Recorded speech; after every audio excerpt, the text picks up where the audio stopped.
Assalamualaikum warahmatullahi wabarakatuh. Selamat datang di olahair.com ya. Sama saya Anggun Nurbana dan kali ini kita akan membahas tentang cara mendesain tangki reaksi di proses water treatment dan waste water treatment. Oke. Nah, ini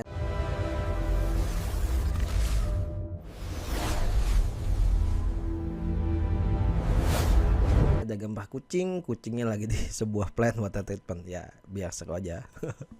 Oke. Oke, kita yang pertama adalah kita harus mempunyai basis data dan untuk menentukan volume. Dari situ kita harus tahu yang pertama flow atau debit airnya dan juga waktu di mana yang dibutuhkan untuk si proses itu bereaksi. Biasanya kita mendapatkan waktu tersebut dari proses jar test ya. Jadi kita bisa dapat ada dua ya. Debit rata-rata itu ada debit rata-rata air per jam bisa mungkin 10 meter kubik, 12, 20, 100 dan ada debit puncak. Biasanya yang punya debit puncak itu kalau biasanya di water treatment itu misalkan ada banjir atau ada flooding atau kalau bisa di proses air limbah itu biasanya ada batch cleaning, ada overhaul, maka dia akan memiliki debit puncak ya. Yang mana yang kita pakai, apakah debit rata-rata atau debit maksimum ya. Yang kita pakai itu debit maksimum. Kenapa?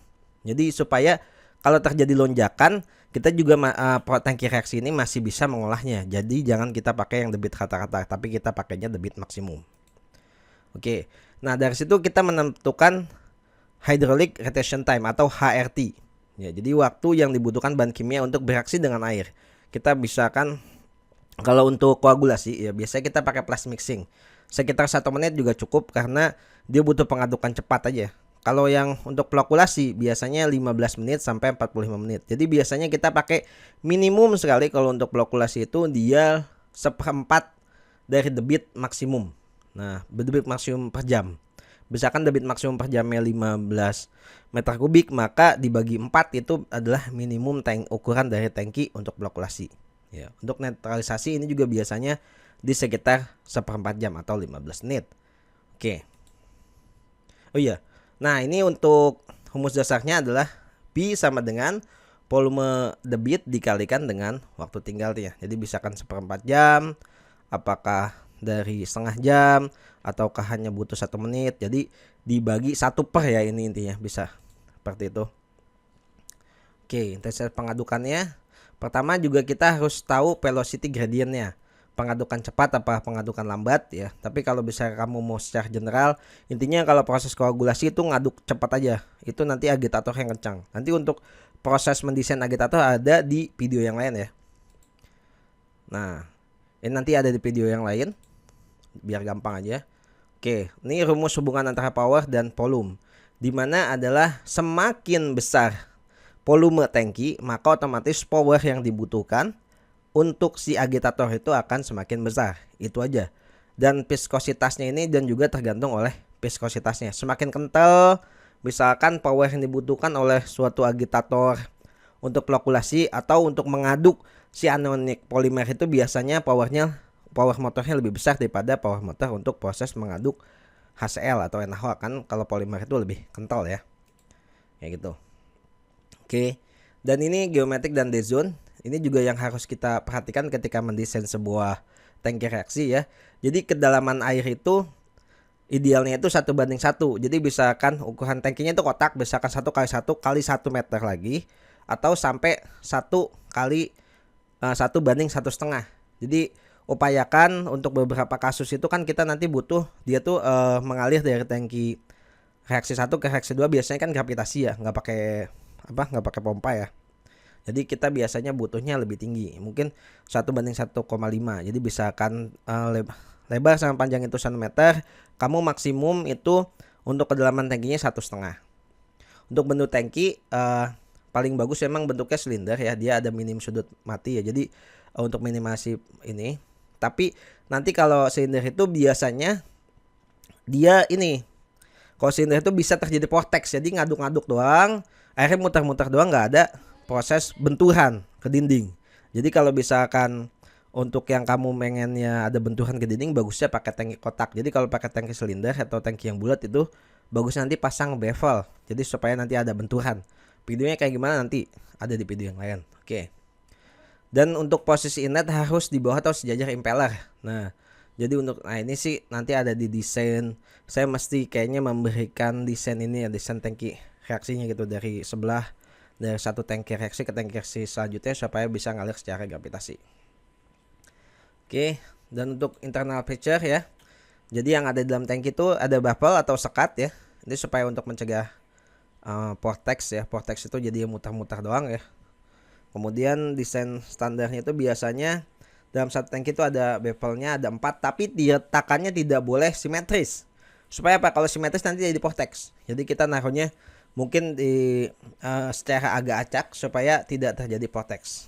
Nah, kemudian freeboard. Freeboard itu kalau misalkan kamu mendesain tangki itu volumenya 1x1x1 ya, maka kamu ketinggiannya, kedalamannya itu ditambahkan mungkin 20 cm supaya apa? Supaya tidak terjadi lonjakan. Ini freeboard ya, jadi ada tepinya. Dan kalau misalkan tangki yang misalkan kamu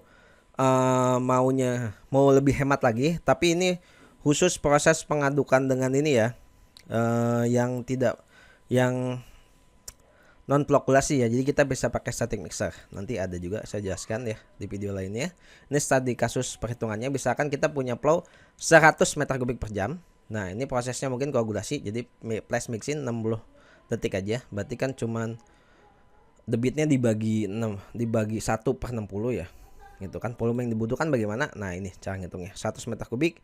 Ini kenapa bawahnya 3600? Karena 3600 detik dikalikan dengan detik. Jadi otomatis ini dibagi 60 nanti set jadi dapatnya 1,6 meter kubik untuk ukuran si tangki reaksi untuk koagulasi. Oke. Nah, ini kalau proses netralisasi misalkan debitnya 60 meter kubik per jam, maka HRT-nya bisa 15 menit. Maka biasanya sih saya 15 menit kan seperempat jam, ini dibagi 4 aja. Nanti dapatnya 15 meter kubik. Oke, dimensi fisiknya kayak gini. Oke. Nah, untuk tangki koagulasi tadi udah ya. Jadi ini sama ya. Kita hitung lagi, jadi dia tinggal dihitung seperti ini, dapatnya 3 meter kubik. Oke, untuk kebutuhan power motornya inilah salah satu contohnya, kita membutuhkan sekitar 1,7 kW. Kalau kamu membutuhkan yang lebih detail tentang cara menghitung kebutuhan motor untuk proses mixing, motor untuk agitator ya, nanti kita akan ada slide selanjutnya ya di video selanjutnya. Oke, nah ini juga tips ya, kalau kamu mendapatkan kebutuhan motor segini, biasanya efisiensi motor itu di 80%, maka kita pakai dikalikan, biasanya dikali 100 dibagi 80 nanti hasilnya segini. 2,2 kW atau 3 HP ya. Oke. Ini catatan tambahan aja. Pokoknya intinya netralisasi itu fokus pada waktu. Maksudnya apa? Jadi biasanya tangki reaksinya itu lebih besar. Jadi 1/4 jam ya butuhnya. Kalau koagulasi fokusnya pada power. Jadi di sini itu biasanya kalau ini RPM-nya itu lebih kencang. RPM si G-powernya untuk si agitator tuh lebih kencang. Biasanya saya pakai 40 RPM. Kalau yang netralisasi sih 20 sampai 30 RPM. Kalau yang koagulasi kadang-kadang yang flokulasi yang pakainya anionic polymer itu cuma 15 RPM, 10 sampai 15. Oke, gitu aja.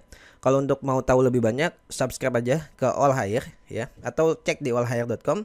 Kalau kamu membutuhkan informasi tentang konsultan water treatment ataupun konsultan wastewater, kamu bisa menghubungi 0811 3155 470 atau email ke admin@allhire.com. Sampai jumpa di tutorial berikutnya, di video berikutnya. Salam olah air. Dadah.